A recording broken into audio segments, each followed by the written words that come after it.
ഇന്നലെ വൈകുന്നേരം നീർവാരം എന്ന് പറഞ്ഞ സ്ഥലത്ത് കയറിയിട്ട് 10-30 കിലോമീറ്റർ താണ്ടി ഇവിടെ വന്നത്. ഫോറസ്റ്റുകാർ ഒരു സിഗ്നലും തന്നിട്ടില്ല. ഇതിൽ രാവിലെ പാൽ കൊണ്ട് പോകുന്നവരുണ്ട്, പള്ളിയിൽ പോകുന്നവരുണ്ട്, നടക്കാൻ പോകുന്നവരുണ്ട്, റബ്ബർ വെട്ടുകാരുണ്ട്. ഈ ഫോറസ്റ്റുകാർ പറഞ്ഞായിരുന്നെങ്കിൽ ഇത് സംഭവിക്കില്ലായിരുന്നു. അജിയുടെ കുടുംബത്തെക്കുറിച്ചൊന്ന് സംസാരിക്കാവോ? അവരാരൊക്കെയാണ്?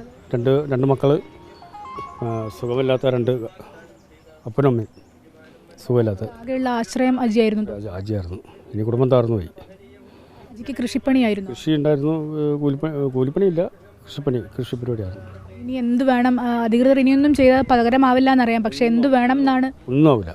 അവനോ കെട്ടിപ്പറക്കി കൊണ്ടുവന്നെല്ലാം പോയി, തീർന്നു. എന്നാലും എന്ത് വേണം എന്നാണ് നമ്മുടെ ഒരു ആവശ്യം? ഇവിടെ കളക്ടറോട് പറഞ്ഞേക്കണ 50 ലക്ഷം ഉറുപ്പിയും ജോലിയാണ് പറഞ്ഞേക്കണേ. അത് കിട്ടാണ്ട് സമ്മതിക്കില്ല. വയ്യാത്ത അമ്മയും അച്ഛനൊക്കെ ഉണ്ട്. അതെ, ചെറിയ 2 മക്കളും. അജിക്ക് ചെറിയ 2 മക്കളാണുള്ളത്. ഒരു പെൺകുട്ടിയും ഒരു ആൺകുട്ടിയുമാണ്. സുഖമില്ലാത്ത അമ്മയും അച്ഛനുമുണ്ട്. ഇവിടെ സ്ത്രീകളടക്കമുള്ള ആളുകളുണ്ട്. അവർ നമ്മളോട് നേരത്തെ സംസാരിച്ചിരുന്നു. ഈ വലിയ പ്രയാസത്തിലൂടെയാണ് ഈ പ്രദേശം കടന്നു പോകുന്നത് അല്ലെ? വന്യമൃഗശല്യം അടക്കം. പിന്നെ ഏറ്റവും വിഷമമാണ് ഞങ്ങൾക്ക്. ഇത് മുഴുവൻ 90% കൃഷി മേഖലയാണ്. കൃഷിക്കാരാണ് ഇവിടെ ജീവിക്കുന്നത്. ഈ കൃഷി മാത്രം അത്താണിയായിട്ടുകൊണ്ട് ഉള്ളൊരു ജനസമൂഹം ഇവിടെയുള്ളത്.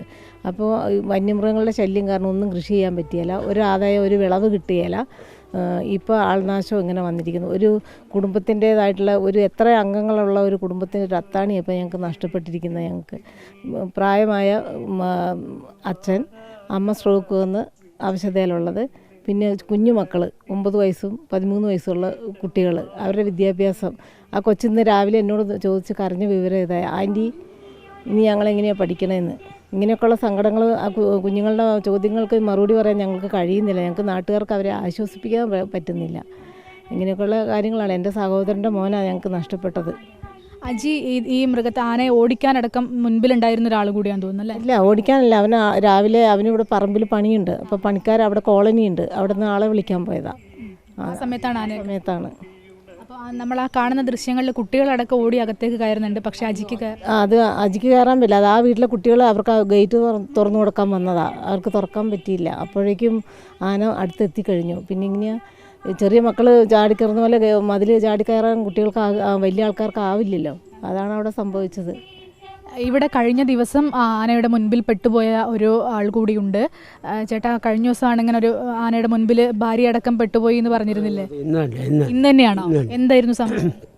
രാവിലെ ഈ ആന തന്നെയാണോ? ഈ ആന ഇപ്പോൾ രാവിലെ ഒരു 7:15. അപ്പോൾ ഞാനും എൻ്റെ ഭാര്യയും ഒരു കുഞ്ഞും മോനും, അപ്പോൾ ഞങ്ങൾ പല്ല് തേക്കാനായിട്ട് പുറത്തിറങ്ങിയതാണ്.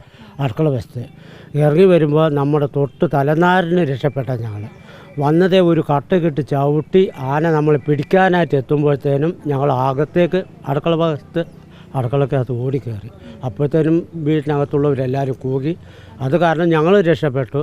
ആന നേരിട്ട് പിന്നെ എന്തോ ആ മരമെല്ലാം ഓടിച്ചിട്ട് നമ്മുടെ അടുക്കള വശത്തൂടെ നേരെ ഇപ്പുറത്തെ വീട് കൂടെ കയറിയിട്ടാണ് അത് അങ്ങോട്ട് പോയിട്ട് ആക്രമിച്ചത്. നിങ്ങൾക്ക് ഒരു തരത്തിലുള്ള അറിയിപ്പും കിട്ടിയിരുന്നില്ല ഇങ്ങനെ മൃഗം ഇറങ്ങിയിട്ടുണ്ട് എന്നുള്ള കാര്യങ്ങൾ? ഇല്ല. മുന്നേ ഞങ്ങൾക്ക് യാതൊരു അറിവുമില്ല. ഇവിടെ അങ്ങനെ വരവില്ലല്ലോ. പിന്നെ നമ്മൾ അറിഞ്ഞത് ഇന്ന് രാവിലെ 7:15 എങ്ങനെ ഓടി വന്നത്. സാധാരണ ഇവിടെ ഇങ്ങനെ വന്യമൃഗം ഇറങ്ങാത്തൊരു സ്ഥലമാണ്. കാടടുത്തുണ്ടോ ഇവിടെ? കാടടുത്തില്ല. 2-3 കിലോമീറ്റർ ദൂരം പോകണം.